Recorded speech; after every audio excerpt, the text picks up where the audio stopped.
arrête de mentir, tu n'es pas timide. Je crois pas, non, j'y crois pas, tu n'es pas timide. La timidité que tu veux nous faire croire, c'est une timidité qui finalement peut rentrer dans une stratégie de compensation pour fuir la prise de parole en public. Une simple preuve qui pourrait soutenir le fait que tu ne sois pas timide, c'est tout simplement le fait de t'observer devant le miroir et de voir ce que tu es en train de faire à ce moment-là quand tu es seul. L'introversion ou l'extraversion n'est pas un trait de caractère qui va déterminer un bon orateur ou un mauvais orateur. J'ai une pensée pour de grands orateurs comme Pierre Faury ou de grands humoristes comme Paul Mirabel. La réalité là-dedans, ce n'est pas de se dire est-ce que je suis fait pour ça ou pas. C'est plutôt de se dire pourquoi cette prise de parole est importante pour moi. Ça peut être dans le cadre d'un examen, ça peut être dans le cadre professionnel.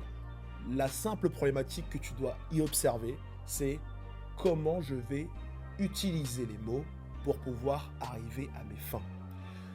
L'extraversion, l'introversion, le fait d'être timide, ce ne sont que des prétextes.